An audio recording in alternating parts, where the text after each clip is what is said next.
حضرت سلطان محمود غزنوی، آپ کو کسی نے یہ اس بات کے اوپر تانا دے دیا کہ یہ محمود جو ہے یہ بادشاہ کا بیٹا نہیں ہے، سبکتگین کا بیٹا نہیں ہے، اس کے باپ کے گھر اولاد نہیں تھی، تو یہ تو کسی غلام یا چرواہے کی اولاد تھی، انہوں نے پھینک دیا تھا تو انہوں نے اٹھا لیا تھا، تو پھر اب جب بڑا ہوا تو یہ بادشاہ بن گیا، تو ذہن میں جو ہے تھوڑا سا یہ خیال پیدا ہو گیا۔ دوسرا، خود بھی پڑھا لکھا بندہ تھا، جب اس نے حدیث مبارکہ سنی العلماء ورثۃ الانبیاء کہ علماء جو ہیں یہ نبیوں کے وارث ہیں، تو اس کے اوپر بھی کسی حاسدین نے یہ کہہ دی کہ یہ بات مولویوں نے بنا رکھی ہے، رسول اللہ کی حدیث نہیں ہے۔ تیسرا، اس کے دل میں شیطان نے وسوسہ ڈال دیا کہ قیامت کی ایسے لوگ بات کرتے ہیں، قیامت کی امت کوئی نہیں آنے والی، کیسے قیامت ہوگی، برپا کیا ہوگا، بس یہی کچھ ہے، کچھ بھی نہیں ہونے والا۔ جس طرح آج ہمارے دلوں میں بھی شیطان وسوسہ ڈالتا ہے کہ کوئی نہیں، موت کا کچھ بھی نہیں ہونے والا، قبر میں کچھ بھی نہیں ہونے والا، قیامت کا نہیں ہے، کچھ بھی نہیں ہے۔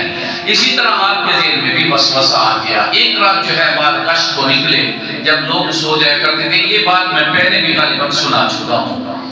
جلدی جلدی بات کو آج کرنے کی کوشش کرتا ہوں۔ آپ جو ہے اپنے ماتحت کو ساتھ لیا، آپ جو بات چل پڑے، آپ چل پڑے، گشت کر رہے تھے، رات کو جو ہے ایک دکان کے اوپر آپ نے دیکھا وہ غیر مسلم کی دکان تھی،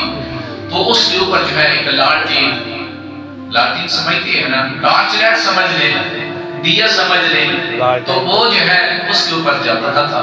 تو قریب میں جو ہے ایک مدرسہ تھا، تو دین کا طالب علم جو ہے، مدرسے میں لائٹ کا انتظام نہیں تھا۔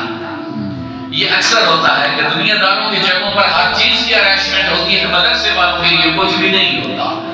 وہی کچھ ہوتا ہے جو مانگ لیا بس کسی نے دے دیا تو کھا لیا۔ یہ شروع سے اب تک چلا آ رہا ہے اور قیامت تک یہ ماجرا ایسے ہی بنے گا۔ وہ مدرسے کا طالب علم جو تھا، استاد نے اس کو سبق ذمہ لگایا کہ یہ رات کو ہر حال میں یاد کرنا ہے، صبح کو نہ یاد کیا تو پھر جو ہے بات کچھ اور ہوگی۔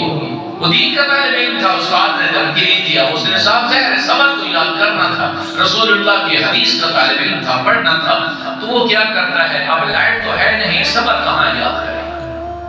اب لائٹ کا تو انتظام ہے نہیں، سبق کس جگہ میں یاد کرے۔ اب وہ کیا کرتا ہے بیچارہ، وہ کتاب اٹھاتا ہے، وہ غیر مسلم کی دکان پر آتا ہے جہاں پر روشنی ہے، سبق کو کھول کر دیکھ لیتا ہے، کچھ یاد کر لیتا ہے، پھر جا کر گھر یاد کرنا شروع ہو جاتا ہے۔ یہ ویسے گشت کر رہے تھے، انہوں نے چیک کیا کہ یہ ماجرا کیا ہے،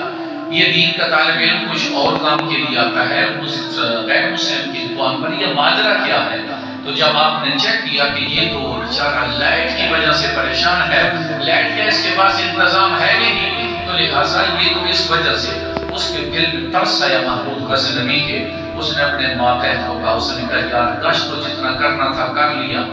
تو اللہ نے آنکھیں تو دے رکھی ہیں، بغیر اپنے پاس یہ جو سونے کا چراغ ہے اس کے بغیر بھی تو ہم چل سکتے ہیں، نبی نے تو نہیں ہے نا،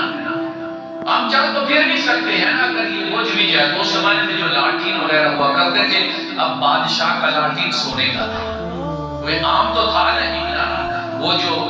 چراغ دان تھا، تو اس نے اپنے ماتحت کو کہا کہ اس دین کے طالب علم کو یہ دے دیجیے تاکہ وہ بار بار آنے جانے کی مشقت سے جو ہے وہ بچ جائے۔ اس نے کہا ٹھیک ہے سپاہی جان، آپ کا جو حکم۔ تو انہوں نے اس طالب علم کو لاٹین جلا کر دے دیا کہ ہاں بیٹا تم ادھر بیٹھ کر جو ہے اس کو پڑھتے رہو، ٹھیک ہے۔ اب جتنا دیر انہوں نے گشت کیا، پھر چلے گئے، نماز تہجد پڑھی یا پھر آرام کر گیا، جیسے انہوں نے وہ سوئے، آپ تو سو گئے، قسمت جاگ گئی کہ مدنی سرکار نے زیارت سے مشرف کر دیا۔ میرے آقا علیہ الصلوۃ والسلام خواب میں تشریف لائے تو میرے آقا علیہ الصلوۃ والسلام نے فرمایا، اے سبکتگین کے بیٹے محمود، اس بات کا کسی نے ذہن میں شک ڈالا تھا کہ یہ سبکتگین کا بیٹا نہیں ہے، اس کے ماں باپ نے اس کو کہیں سے لیا تھا، یہ اس کا اوریجنل بیٹا نہیں ہے، لے پالک ہے۔ تو میرے آقا علیہ الصلوۃ والسلام نے پہلی بات کی طرف اشارہ کر دیا، اے سبکتگین کے بیٹے محمود، تو نے میرے وارث کی عزت کی ہے۔ العلماء ورثۃ الانبیاء، حدیث مبارکہ کسی نے کہا یہ مولوی کی ہے، یہ بس مولویوں نے بنا لی ہے، باقی کوئی ایسی حدیث مبارکہ نہیں۔ میرے آقا نے فرمایا، اے سبکتگین کے بیٹے محمود، تو نے میرے وارث کی عزت کی ہے۔ تیسری بات کا شک تھا کہ نہ جانے قیامت ہوگی یا نہیں ہوگی، تو میرے آقا نے فرمایا سبقتنی کہ بیٹے محمود تو نے میرے وارث کی عزت دی ہے، قیامت کے دن میں محمد تیری شفاعت فرماؤں گا۔ آپ نے ایک ہی جملے میں تین باتوں کا جو ذہن میں تردد تھا، جو پریشانی تھی نا، تو ان تینوں باتوں کو جو ہے وہ آپ نے جو ہے دور کر دیا۔ تو پھر صبح اٹھے، اللہ کا شکر ادا کیا۔